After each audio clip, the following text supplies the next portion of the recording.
तो hello guys, आज हम लोग पढ़ेंगे मौर्य काल से गुप्त काल तक का राजनीति एवं आर्थिक इतिहास, जो ऑब्जेक्टिव इम्पोर्टेंट क्वेश्चंस हैं। तो इसको आप लोगों को याद कर लेना है या रट लेना है। याद कर लेना सबसे बढ़िया होगा। तो आप लोगों को एक नंबर में है क्षेमेंद्र की रचना कौन सी है। क्षेमेंद्र की रचना जो है बृहत कथा तम मंजरी की रचना। तो दूसरा नंबर में है इंडिका किसकी रचना है। इंडिका जो है यूनान के राजदूत मेगास्थनीज की है। और तीसरा नंबर में है किस गुप्त शासक को लिच्छवी दोहित्र कहा जाता है। तो लिच्छवी दोहित्र जो कहा जाता है समुद्रगुप्त को लिच्छवी दोहित्र कहा जाता है।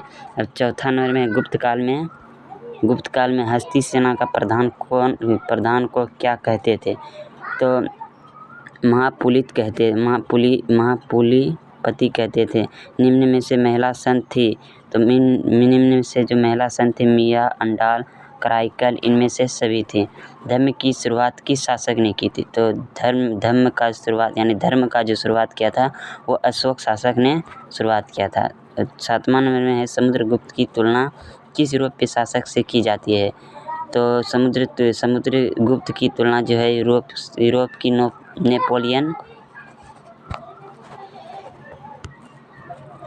नेपोलियन से की जाती है। मौर्य वंश का संस्थापक कौन था। तो मौर्य वंश का संस्थापक जो था चंद्रगुप्त था। चंद्रगुप्त की मृत्यु कहाँ हुई थी। चंद्रगुप्त की मृत्यु जो हुई थी सरवनबेलगोला में हुई थी। चंद्रगुप्त मौर्य किस धर्म को मानने वाला था। चंद्रगुप्त मौर्य जो था वो जैन धर्म को मानता था। याद रखना है आप सबको, चंद्रगुप्त मौर्य जो है जैन धर्म को मानता था। अब 11वां नंबर में है मौर्य वंश का अंतिम राजा कौन था। मौर्य वंश का जो अंतिम राजा था वो बृहद्रथ था। अब 12वां नंबर में है मौर्यकालीन टकसाल का प्रधान कौन था। मौर्यकालीन टकसाल का जो प्रधान था पन्याध्यक्ष था। कौन था। तो पन्याध्यक्ष था। अब 13वां नंबर में मौर्य वंश की राजधानी कहाँ थी। तो मौर्य वंश की जो राजधानी थी पाटलिपुत्र में थी। कहाँ थी। पाटलिपुत्र में। अब 14 नंबर में मौर्यकालीन कलिंग राज्य कहाँ स्थित है। मौर्यकालीन कलिंग राज्य कहाँ स्थित है। तो मौर्यकालीन कलिंग राज्य जो स्थित है वह उड़ीसा में स्थित है। अब 15 नंबर में है मौर्य प्रशासन में समाहर्ता कौन था। मौर्य प्रशासन में जो था समाहर्ता जो था वो राज्य की कर संग्रह अधिकारी था। अब 16 नंबर में है मौर्य काल में बृहदेय क्या था। मौर्य काल में जो बृहदेय था वो एक बौद्ध धर्म था। बौद्ध धर्म था, भूमिदान था।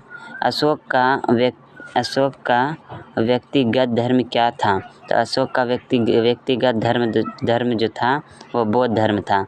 अब है 18 में अशोक ने महेंद्र और संघमित्रा को धर्म प्रचार के लिए किस देश में भेजा।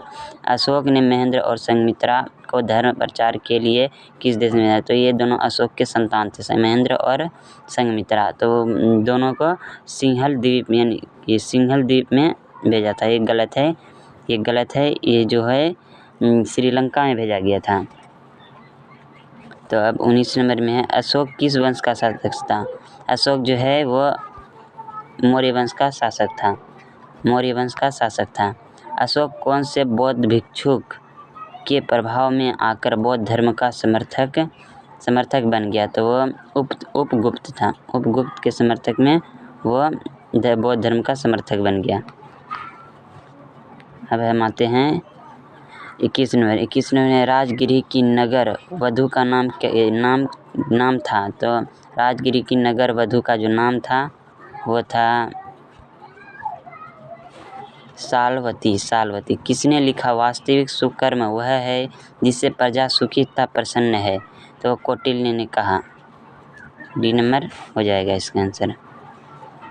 तो हम अब आते हैं चंद्रगुप्त मौर्य के काल में कलिंग की राजधानी थी। तो चंद्रगुप्त मौर्य के काल में कलिंग की राजधानी जो थे वो तौसाली थी। आर्यभट्ट कहाँ वासी था। कहाँ का वासी था। आर्यभट्ट कहाँ का वासी था। तो आर्यभट्ट जो है पटना का वासी था। कहाँ का वासी था। तो पटना का वासी। द्वितीय नगरीकरण के नगरों को क्या कहा जाता है। तो द्वितीय नगरीकरण के नगरों को क्या कहा जाता है। तो लौह युगीन नगर कहा जाता है। अब हम लोग आ जाते हैं 26 नंबर में भारत का प्राचीनतम जात अभिलेख कौन सा है? भारत का प्राचीनतम जात अभिलेख कौन सा है? तो वह वोगजाकोई का अभिलेख है। वो सी नंबर हो जाएगा। सी नंबर हो जाएगा इसका right answer. C number right answer हो जाएगा इसका। अब तीसरा नंबर में आते हैं। द्वितीय नगरी 27 नंबर मेगास्थनीज किस यूनानी शासक के राजदूत के रूप में पाटलिपुत्र आया था? तो वो हो जाएगा सेल्यूकस निकोटर। अब है 28 नंबर में कलिंग युद्ध का वर्णन किस अभिलेख में किया गया है? कलिंग युद्ध का जो वर्णन किया गया है तो किस अभिलेख में किया गया है? 13वें शिलालेख में किया गया है। अब है चीनी यात्री फाहियान किस शासक के काल में भारत आया था? चीनी यात्री फाहियान जो है ये एक यात्री है जो विक्रमादित्य के काल में आया था। हम आगे बढ़ते हैं। 30 नंबर में है मेगास्थनीज किस भारतीय शासक के दरबार में आया था? मेगास्थनीज जो है किस भारतीय शासक के दरबार में आया था? तो वह चंद्रगुप्त मौर्य के दरबार में आया था। किस अभिलेख में सती प्रथा का उल्लेख मिलता है? किस अभिलेख में सती प्रथा का उल्लेख मिलता है? तो वह एरन अभिलेख में सती प्रथा का उल्लेख मिलता है। याद रखना है आप लोगों को। बाणभट्ट 32 नंबर में बाणभट्ट की रचना कादम्बरी में किस शासन का काल का वर्णन है? तो डी नंबर में है हर्षवर्धन का कादम्बरी में शासन काल का वर्णन मिलता है।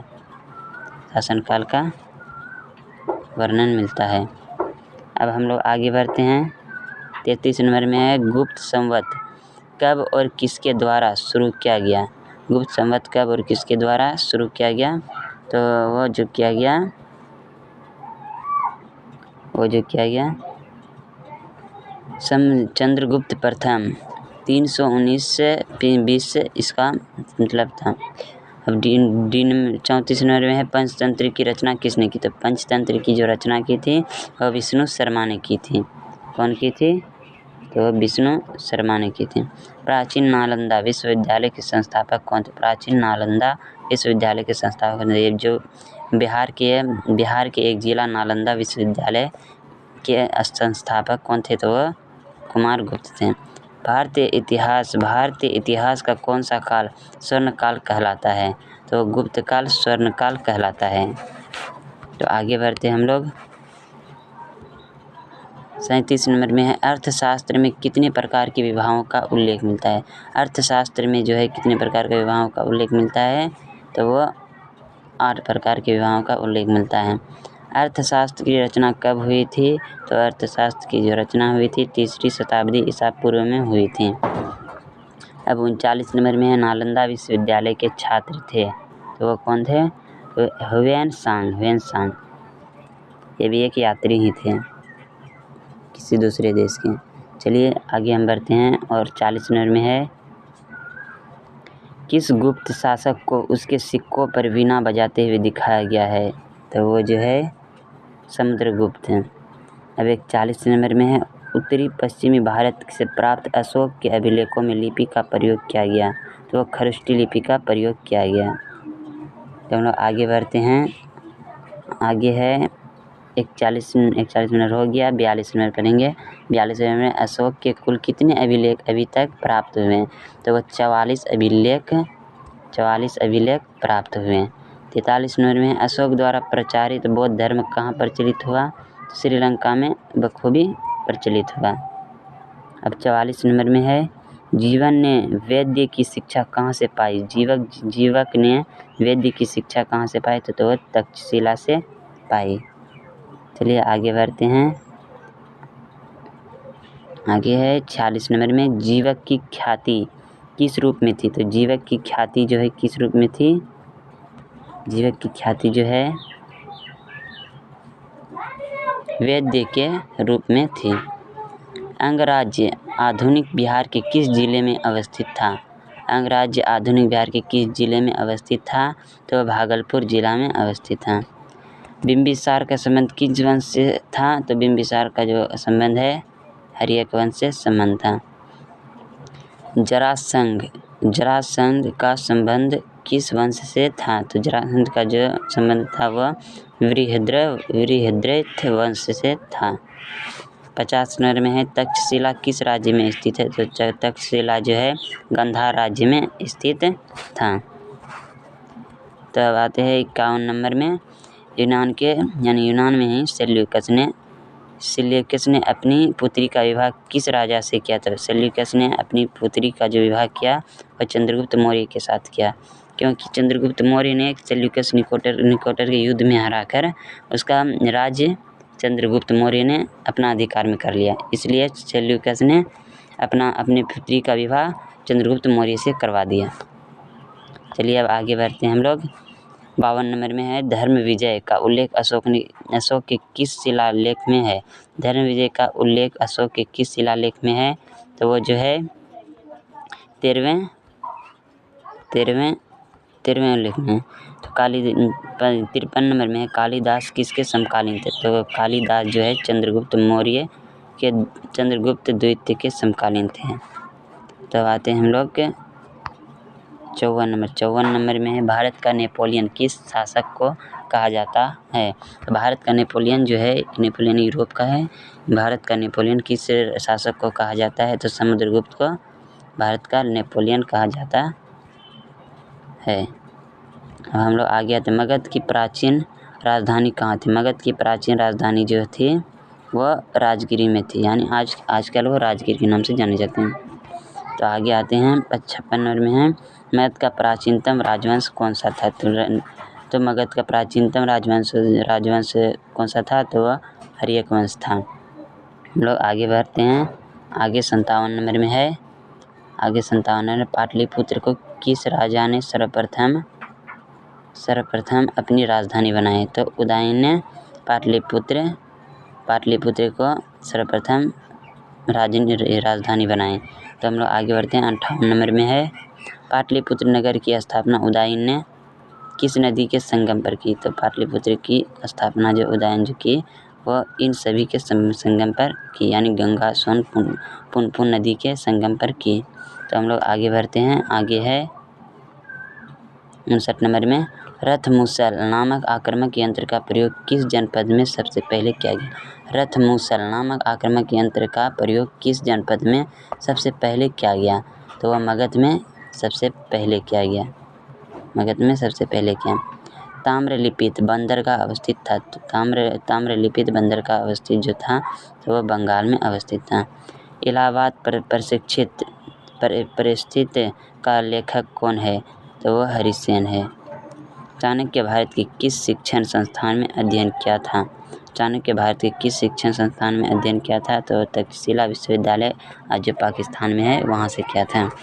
तो हम लोग आ जाते हैं आगे आते हैं। प्राचीन भारत में अदोंतपुरी विश्वविद्यालय कहाँ स्थित था? तो अदोंतपुरी विश्वविद्यालय जो है था मगध में स्थित था प्राचीन काल में। वह शक संवत की शुरुआत कब से मानी जाती है? तो शक संवत की शुरुआत जो है 78 ईस्वी से मानी जाती है। आप लोग याद रखना है 78 ईस्वी से मानी जाती है। आगे है तो आज के वीडियो यहीं ख़त्म होता है। तो दोस्तों आशा करता हूँ आपको ये वीडियो पसंद आया होगा। तो आपसे निवेदन है कि इस वीडियो को पढ़ाने के लिए आप लोग मुझे एक लाइक और एक सब्सक्राइब कर दीजिए। इससे आपको कुछ नहीं जाने वाला है, बस एक लाइक और एक सब्सक्राइब कर दीजिए ताकि आगे वीडियो मैं ऐसे वीडियो डालता रहूँ। तो ओके बाय, जाता हूँ।